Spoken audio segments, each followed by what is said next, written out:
எல்லாருக்கும் வணக்கம். நம்ம அழகே அழகு சீரியலில் நம்ம மதிக்கும் தங்கராஜுக்கும் ஒரு போட்டி ஆரம்பிச்சிருச்சு.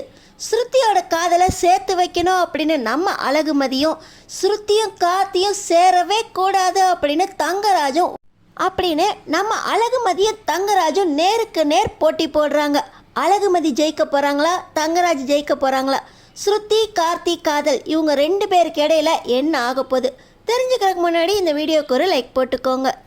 ஸோ பார்த்தீங்கன்னா தன்னோட கையால் ராஜாவோட தங்கச்சியை பொண்ணு பார்க்க வராங்க அப்படின்னு தெரிஞ்ச உடனே வேப்பாம்பட்டிலேருந்து வந்தவங்க எனக்கு தெரிஞ்சவங்களா கூட இருக்கலாம். வாட்ஸ்அப்பில் அந்த மாப்பிள்ளையை எனக்கு காட்டு அப்படின்னு சொல்லி தங்கராஜ் ராஜா கிட்ட கேட்க, ராஜாவும் ரொம்ப நம்பி தனக்கு வீட்டுக்கு வந்திருக்க மாப்பிள்ளையை காட்டுறாரு.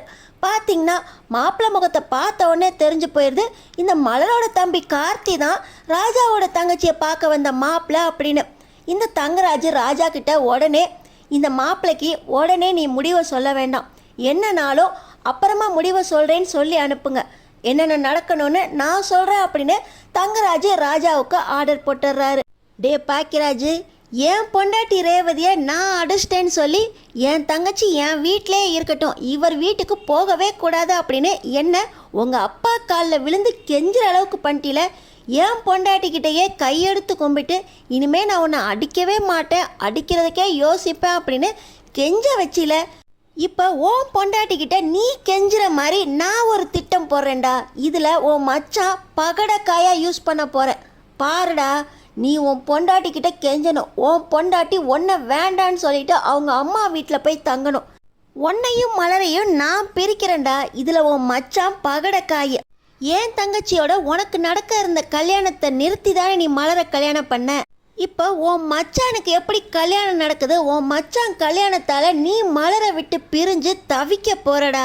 இனிதாண்ட அந்த தங்கராஜோட ஆட்டத்தை நீ பார்க்க போற அப்படின்னு சொல்லி மலரையும் பாக்கியராஜையும் பிரிக்கிறதுக்கு மலரோட தம்பி கார்த்தியை யூஸ் பண்றதுக்கு தங்கராஜ் திட்டம் போட்டுட்டாரு. ஆனா தங்கராஜோட சதி திட்டம் புரியாம பொண்ணு பார்த்து போனதுக்கு அப்புறம் இந்த ராஜா அண்ணன் வீட்டுக்கு வராங்க. ரேவதி அக்காவோட அண்ணனோட மச்சானுக்கு தான் என் தங்கச்சியை பார்த்ததா சொன்னீங்களே, அப்போ நான் உங்களுக்கு சொந்தக்காரனாக போகிறேனா, இந்த கல்யாணத்தில் உங்களுக்கு சம்மதமா அப்படின்னு சொல்லி ராஜா அண்ணன் அப்பாவியாக தங்கராஜ் கிட்ட கேட்க, இந்த கல்யாணம் நடக்கிறதுல எனக்கு சந்தோஷம்தான், ஆனால் அவங்க அண்ணன் பாக்கியராஜையும் மலரையும் பற்றி உனக்கு தெரியாது, அவங்க இந்த கல்யாணத்தை அவ்வளோ சீக்கிரம் நடத்த விட மாட்டாங்க. மலர் அவளோட தம்பி கார்த்தியை கைக்குள்ளே போட்டுக்கிட்டு உன் தங்கச்சியை கொடுமைப்படுத்துறதுக்கு நிறைய வாய்ப்பு இருக்குது. அந்த கொடுமையிலேருந்து உன் தங்கச்சி தப்பிக்கணும். கார்த்தி நல்லவன் தான், ஆனாலும் கார்த்தியோட உன் தங்கச்சி சந்தோஷமாக இருக்கிறது மலருக்கு பிடிக்காது. மலர் உன் தங்கச்சியை சந்தோஷமாக வாழ விட மாட்டா. இதுக்கு நான் ஒரு வழி சொல்கிறேன், நான் சொல்கிறபடி கேளு அப்படின்னு சொல்லி இந்த தங்கராஜ் ராஜா அண்ணகிட்ட உன் தங்கச்சிக்கும் அந்த மலரோட தம்பி கார்த்திக்குக்கும் கல்யாணம் நடக்கணும் அப்படின்னா ஆரம்பத்திலேயே கல்யாணத்துக்கு முன்னாடியே இன்ஷூர் பண்ண சொல்லு. கார்த்திக்கு கல்யாணத்துக்கு அப்புறம் ஏதாவது ஆயிடுச்சுன்னா அவருக்கு வர இன்சூரன்ஸ் பணம் உன் தங்கச்சி அந்த ஸ்வேதாக்கு கிடைக்கணும். ஒருவேளை கல்யாணத்துக்கு அப்புறம் ஸ்வேதாக்கு ஏதாவது ஆயிடுச்சுன்னா அதுலேருந்து வர இன்சூரன்ஸ் பணம் கார்த்திக்கு கிடைக்கணும். இப்படி கார்த்திக்குக்கும் உன் தங்கச்சி ஸ்வேதாக்கும் இன்சூரன்ஸ் பண்ணாதான் இந்த கல்யாணம் நடக்கும் அப்படின்னு நீ கண்டிஷன் போடு. எப்படியாவது கார்த்திக் கல்யாணத்துக்காக இந்த இன்சூரன்ஸ் விஷயத்துக்கு மலரும் பாக்கியராஜும் ஒத்துக்குவாங்க. அதுக்கப்புறம் உன் தங்கச்சியை மலரை கொடுமைப்படுத்துறதுக்கு அவசியமே இருக்காது. கார்த்தியும் ஸ்வேதாவும் சந்தோஷமாக வாழ்வாங்க. அவங்களுக்கு இன்சூரன்ஸ் இருக்கிறதுனால பணத்துக்காகவே இந்த மலர் உன் தங்கச்சியை நல்லபடியாக பார்த்துக்குவா, கொடுமைப்படுத்த மாட்டா அப்படின்னு சொல்லி தங்கராஜ் சொல்கிறாரு. என்னென்ன இது, கல்யாணத்துக்கு முன்னாடியே பொண்ணு வீட்டில் கண்டிஷன் போட்டால் மாப்பிள்ளை வீட்டில் எப்படி ஒத்துக்குவாங்க அப்படின்னு கேட்க, நான் தான் சொன்னேனே என் மச்சானை பற்றி உனக்கு தெரியாது, இந்த ரெண்டு பேரையும் வச்சு மலர் அவள் தம்பியை வச்சு உன் தங்கச்சியை கொடுமைப்படுத்துவா. இந்த கொடுமையிலேருந்து தப்பிக்கணும்னா உன் தங்கராஜ் உன்னோட முதலாளி சொல்கிறது கேளு, எனக்கு பாக்கியராஜை பற்றி நல்லா தெரியும் அப்படின்னு சொல்ல ராஜா அண்ணனும் தங்கராஜை முழுசாக நம்பி நான் இந்த கண்டிஷனை நாளைக்கே மாப்பிள்ளை வீட்டில் சொல்லிடுறேன் அப்படின்னு சொல்கிறாரு. இந்த நேரத்தில் தான் நம்ம மதி வேலை கிடைச்சிருச்சு அப்படிங்கிற விஷயத்த தங்கராஜிட்ட சொல்லி கெத்தா சவால் விடுறதுக்கு வந்திருக்காங்க. நான் விட்ட சவாலில் ஜெயிச்சிட்டேன் அப்படின்னு தங்கராஜுக்கிட்ட முகத்துக்கு நேராக சொல்லி சந்தோஷப்படுறதுக்காக வந்திருக்காங்க. ஆனால் இங்கே பார்த்தா கார்த்தியோட கல்யாண மேட்ரை தங்கராஜும் ராஜாரனும் பேசுகிறத பார்த்து இங்கே என்ன நடக்குது, பொண்ணு பார்க்க போகிறதா மலரக்கா சொன்னாங்க. ஆனால் அந்த பொண்ணுக்கும் தங்கராஜோட கையால் ராஜா தங்கராஜ் இவங்களுக்கு என்ன சம்பந்தம், இவர் ஏன் இன்சூரன்ஸ் பண்ண சொல்கிறாரு அப்படின்னு சொல்லி நம்ம மதி நடக்கிறது எல்லாத்தையுமே வீடியோவாக எடுத்துக்கிறாங்க. இந்த தங்கராஜும் ராஜானனும் பேசின இந்த இன்சூரன்ஸ் பற்றின வீடியோ நம்ம மதிக்கிட்ட இருக்குது. நம்ம மதி இப்போ அவங்களுக்கு வேலை கிடைச்ச விஷயத்த தங்கராஜ் மூஞ்சிக்கு நேராக சொல்லாமல் வீட்டுக்கு கிளம்பிடுறாங்க. வீட்டுக்கு போன உடனே பார்த்தா ஸ்ருதி வீட்டில் அழுதுகிட்டு இருக்காங்க. ஏன் ஸ்ருதி இப்படி யாருக்குமே தெரியாமல் அழுதுகிட்டு இருக்கா அப்படின்னு கேட்க, என் காதல் என் மனசோடைய புதஞ்சு போயிடுச்சே அண்ணி. நான் கார்த்தியை ரொம்ப மனசார காதலிச்சேன். என் காதலை கார்த்திக்கிட்ட சொல்கிற அளவுக்கு கூட எனக்கு தைரியம் இல்லை. அவருக்கு இன்னைக்கு பொண்ணு பார்க்க போயிருந்தாங்களே, அந்த பொண்ணை கார்த்திக்கு ரொம்பவே பிடிச்சி போயிடுச்சான். அந்த பொண்ணையே கல்யாணம் பண்ணுறதுக்கு நிச்சய தேதியும் குறிக்க போகிறாங்களாம். மலரணி இப்போ தான் அப்பா கிட்ட சொல்லிக்கிட்டு இருந்தாங்க, என் காதல் இப்படியே செத்து போயிருமா அப்படின்னு ஸ்ருதி அழுகுறாங்க. ஆனால் ஸ்ருதி இந்த விஷயத்தில் தங்கராஜ் அண்ணன் எப்படி சம்மந்தப்பட்டாங்க அப்படின்னு நம்ம மதி கேட்குறாங்க. என்ன நீ சொல்கிறீங்க? தங்கராஜ் அண்ணனுக்கும் இதுக்கும் என்ன சம்மந்தம்? தங்கராஜ் மாமா இதில் எப்படி வந்தாங்க? ஏற்கனவே நானும் கார்த்தியும் ஒன்றா பேசுகிறத பார்த்து நான் கார்த்தியை காதலிச்சிருவேனோ அப்படின்னு சொல்லி கார்த்தியை அந்த அடி அடித்தார். தங்கராஜ் மாமாவுக்கு கார்த்தியையும் மலர் குடும்பத்தையும் பிடிக்கவே பிடிக்காது. அவருக்காக தான் இந்த குடும்பத்தையே இந்த வீட்டில் யாருமே ஏற்றுக்கலை. இப்போ பொண்ணு பார்க்குற விஷயத்துக்கு கூட பாக்கியராஜ் அண்ணையனும் மலர் அண்ணியையும் போகக்கூடாது அப்படின்னு அப்பா சொன்னதுக்கு இதுதான் காரணம். மலர் அண்ணியையோ அவங்க குடும்பத்தை பற்றி பேசினாலோ தங்கராஜ் மாமாவுக்கு பிடிக்காது. ஆனால் அவங்க ஏன் கார்த்தி மாமாவை பற்றி பேசிக்கிட்டு இருந்தாங்க? ஆனால் உங்களுக்கு எப்படி தெரியும் தங்கராஜ் மாமா கார்த்தியை பற்றி பேசினாங்க அப்படின்னு சொல்லி ஸ்ருதி மதி கிட்ட கேட்க, மதி இந்த விஷயம் நமக்குள்ளே இருக்கட்டும். நான் இப்போ எனக்கு வேலை கிடைச்ச விஷயத்த தங்கராஜனை வீட்டில் போய் சொல்லி சந்தோஷப்படலான்னு அங்கே போயிருந்தேன். ஆனால் கார்த்திக்கு பார்த்துருக்க பொண்ணோட அண்ணன் ராஜா தங்கராஜனை வீட்டில் தான் வேலை பார்க்குறாராம். அந்த ராஜா அண்ணனும் தங்கராஜும் பேசிக்கிட்டு இருந்த ஒரு முக்கியமான விஷயத்த நான் வீடியோ எடுத்துட்டேன். அதை உன்கிட்ட காட்டுறேன். ஆனால் இந்த விஷயம் யாருக்கும் தெரியக்கூடாது. தங்கராஜனை இதில் ஏதோ சதி பண்ணுறாரோன்னு எனக்கு தோணுச்சு. அதனால தான் உன்கிட்ட காட்டுறேன் அப்படின்னு சொல்லி நம்ம மதி ஸ்ருதி கிட்ட தங்கராஜும் ராஜா அண்ணனும் பேசின வீடியோவை காட்டுறாங்க.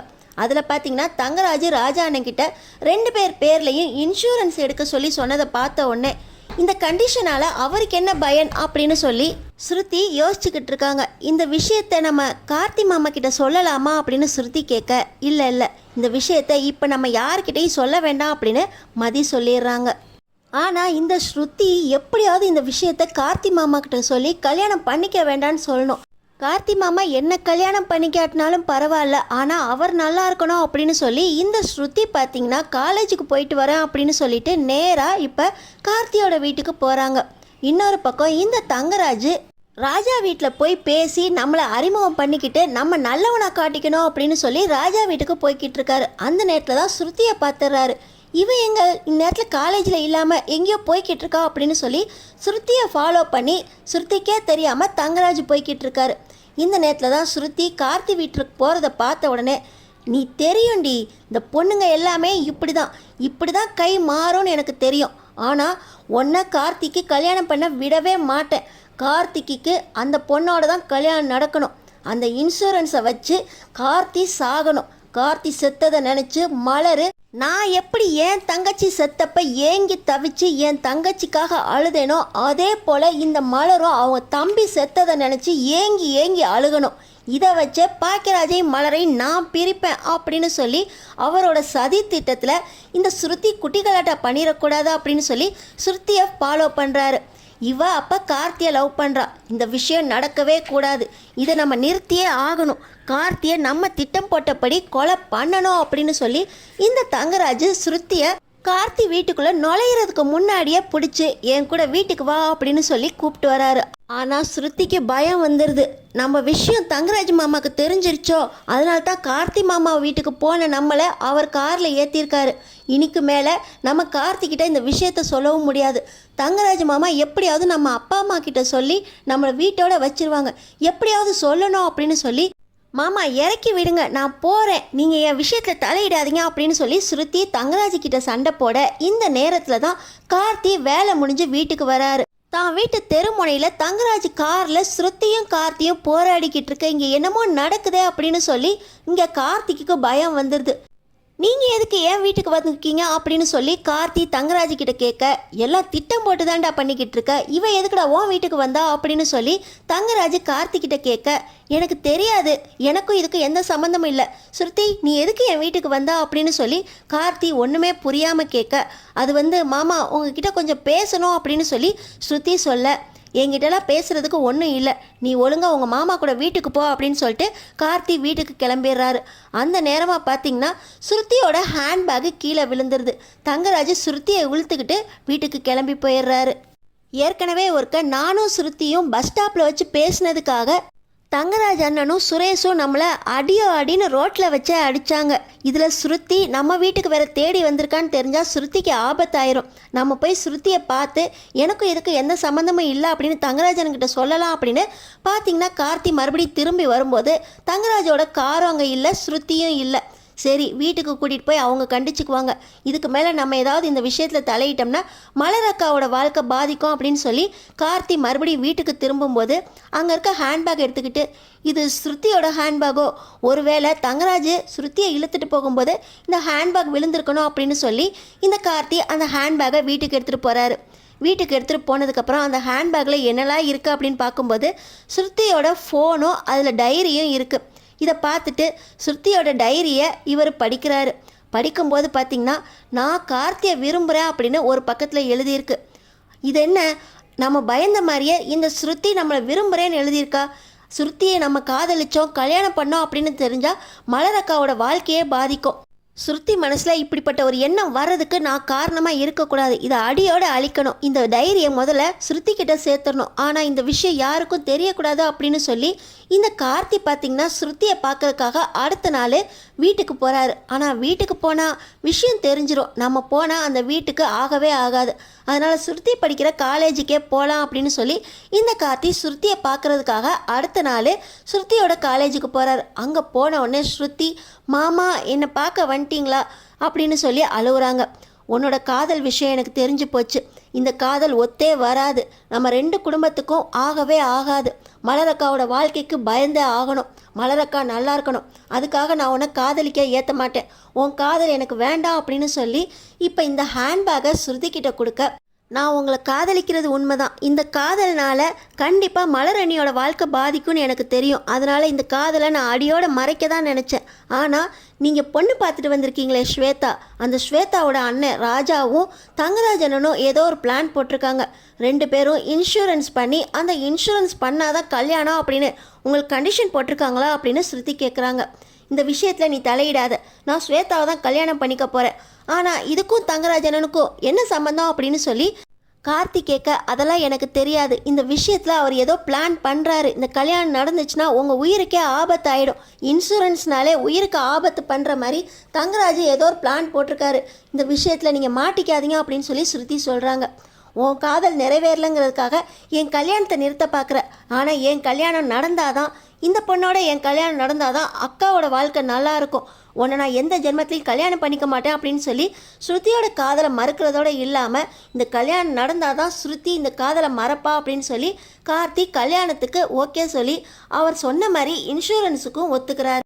ஸ்ருதி நேராக மதிக்கிட்ட வந்து இந்த மாதிரி விஷயத்த சொல்கிறதுக்காக நான் வீட்டுக்கு போனேன், ஆனால் தங்கராஜ் மாமாவுக்கு விஷயம் தெரிஞ்சு அவர் என்னை இழுத்துட்டு வந்துட்டாரு, இப்போ எல்லா விஷயத்தையும் கார்த்திகிட்ட சொன்னதுக்கப்புறம் மலரக்கா வாழ்க்கைக்காக நான் கண்டிப்பாக ஸ்வேதாவை கல்யாணம் பண்ணிக்குவேன் அப்படின்னு கார்த்தி முடிவெடுத்துட்டாரு. எப்படியாவது கார்த்தியை காப்பாற்றணும், தங்கராஜ் மாமா இதில் ஏதோ சதி திட்டம் தீட்டுறாரு அப்படின்னு சொல்லி ஸ்ருதி மதிக்கிட்ட அழுகுறாங்க.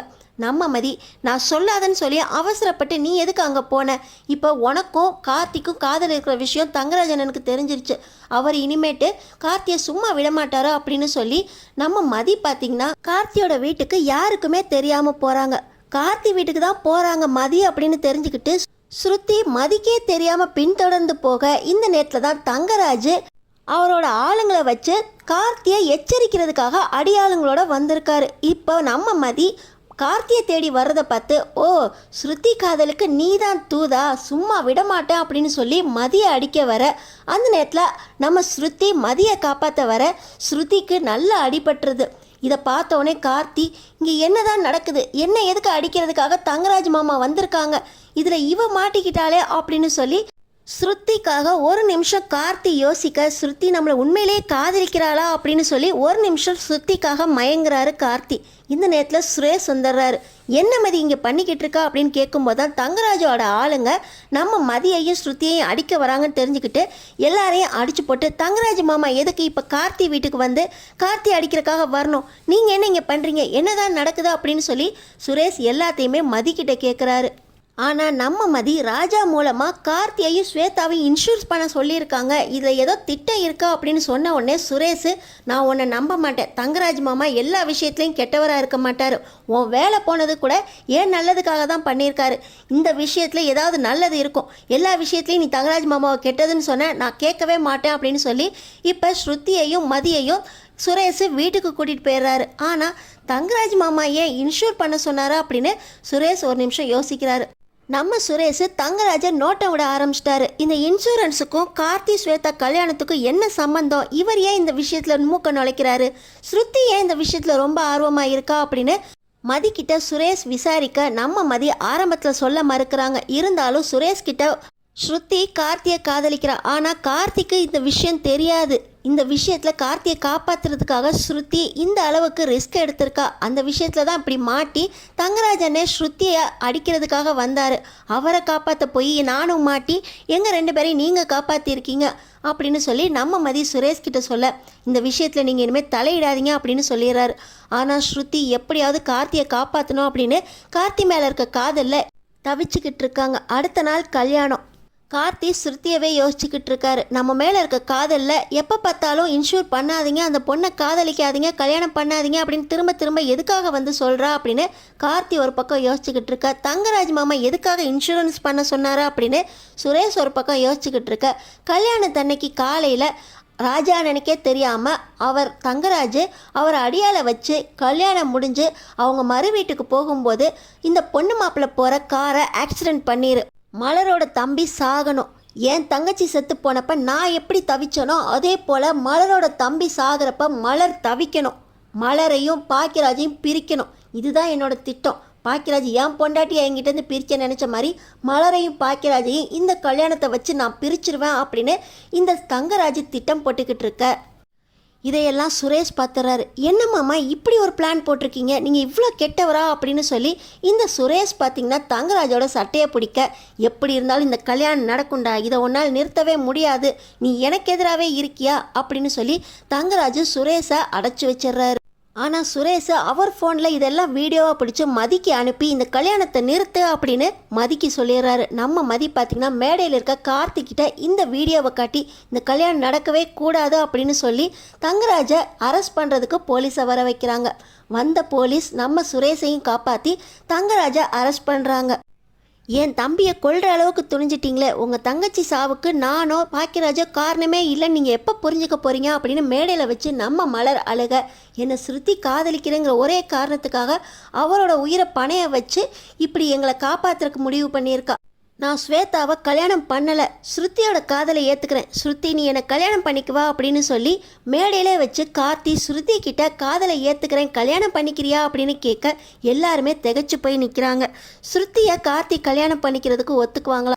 எங்களோட மாப்பிள்ளை தங்கராஜ் ஜெயிலுக்கு போகிறதுக்கு காரணமே நீ தான், எங்கள் வீட்டு பொண்ணை உனக்கு எப்போ கல்யாணம் பண்ணி வைப்பேன் அப்படின்னு சொல்லி ராகவனும் ராஜலக்ஷ்மியும் கார்த்திக்கு ஸ்ருதியை தரமா இருக்க. ஸ்ருதி நான் உன்னை தான் காதலிக்கிறேன், இந்த ஸ்ருதிக்கு கல்யாணம் நடந்தால் அது கார்த்தியோட தான் அப்படின்னு சொல்லி கல்யாண மேடையிலே ஸ்ருதி அவங்க முடிவை சொல்ல, ஸ்ருதியும் கார்த்தியும் ஒன்று சேர்றதுக்கு நம்ம மதி என்ன செய்ய போகிறாங்க, ஸ்ருதியும் கார்த்தியும் ஒன்று சேர்றதுக்கு நம்ம மதியும் சுரேஷும் ஒன்று சேர்ந்து எப்படி உதவி செய்ய போகிறாங்க, அடுத்தடுத்து என்ன நடக்க போகுது தெரிஞ்சுக்கிறதுக்கு நம்ம சேனலை சப்ஸ்கிரைப் பண்ணி தொடர்ந்து பாருங்கள்.